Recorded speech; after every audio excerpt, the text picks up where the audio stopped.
But the decor denotes a man of Catholic and educated tastes, a man who has his soul in the East but his head and money in the West.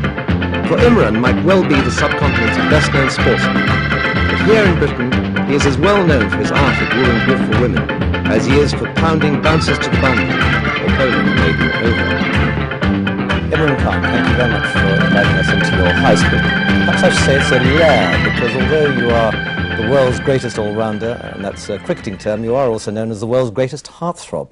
What is it with you that produces this fantastic urge for girls to beat a path to your door? I have read more about it, quite a few things in your columns, you know, but I don't know whether the girls consider it a lair or anything. I've just tried to make it as comfortable for myself as possible. You've had some eminently, shall we say, eligible girlfriends. There was Emma Sargent, who you remember. She's a beautiful girl. She's a very established artist. Her father, married. Now happily married. We all thought you'd marry her. Then you went out with Lady Lisa Campbell, whose father, Lord Cawdor, is a direct descendant of Macbeth, and we were hoping that they happily married. Oh, you see, the Imran Khan school, as soon as they leave you, they go off and marry. And most recently, when you were last abroad on a tour, Susanna Constantine, who's best known for going out with Viscount Linley, Princess Margaret, kept on appearing where you were playing, and suddenly, lo and behold, she was in Pakistan with you. Obviously, these are very good friends, and you're flattered by the beauty of the women with you, but you clearly haven't yet felt that you've met the person you want to marry.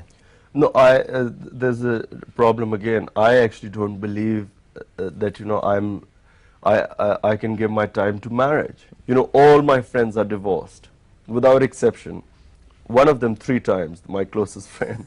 I mean, it's not a good example. I've seen them sort of go through all the phases of marriage, you know, where they were happy, and they used to tell me, listen, this is the thing to do, and then children, which probably was, from what I could gather, the most satisfying aspect, especially for women. But for men, you know, it can be an ego thing, because, you know, they like to see their own replica in this world and then want him to do all the things they couldn't do. But for me, marriage has always been something that one must enter with eyes open, and one must make sure that, you know, one is ready to give the time it needs. I think there's a lot of problem when couples separate, but the children are the main people who suffer. And I think that unless and until parents are ready for marriage and know that they have to get the responsibility to the children, like my mother brought me and my sisters up, like I've seen my sisters bring their children up. I think unless and until people have that dedication, they shouldn't enter into marriage. I don't think I have that dedication. Has there also been a pressure in Pakistan for you to marry, because you're 38, you're eminently eligible, you're single? Would, in your mother's days, it would have been perhaps obvious that you would have had to have an arranged marriage? Well, put it this way, in Pakistan, the only way for 99% of the people to get married is an arranged marriage. Did your family actually present you with any suitable fiancés? There was one particular girl my mother used to like a lot, and she was my sister's friend, my younger sister's friend. And so whenever, you know, she used to come to visit my younger sister, my mother always said, look, have a look at her and tell me if you find her attractive. And I used to be so shy, I couldn't look at the girl.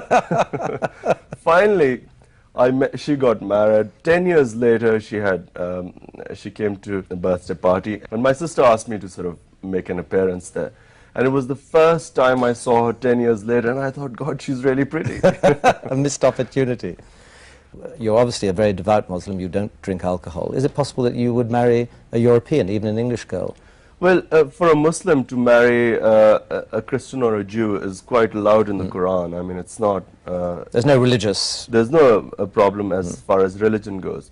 My problem right now is about marriage itself.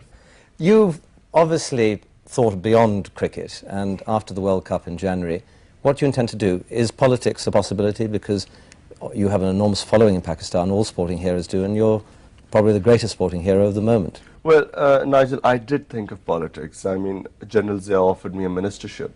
I did think about it, and I realized that, you know, I am not meant to be a politician there. I strongly believe that everyone has a different role in society. If you want to help your society, there are various ways to do it. Not everyone becomes a prime minister to help his country. In fact, ever since my mother died 6 years ago, the only thing I'm doing is a cancer hospital in Lahore. And I have to say that I wasn't born a very charitable person, or I never thought of charities, or if someone had predicted 6 years ago that this is what I would become, you know, I would have thought he was mad. You're half in the East and half in the West, and it's displayed here in your apartment in Chelsea. Where are the paintings from? Most of them are from Pakistan. There are a few from a friend of mine, Emma Sargent. She painted a few. In Pakistan, or did she paint them here? No, here, except for one painting there, which is one of an Afghan woman. She resembles very much like my mother, so it's my favorite painting.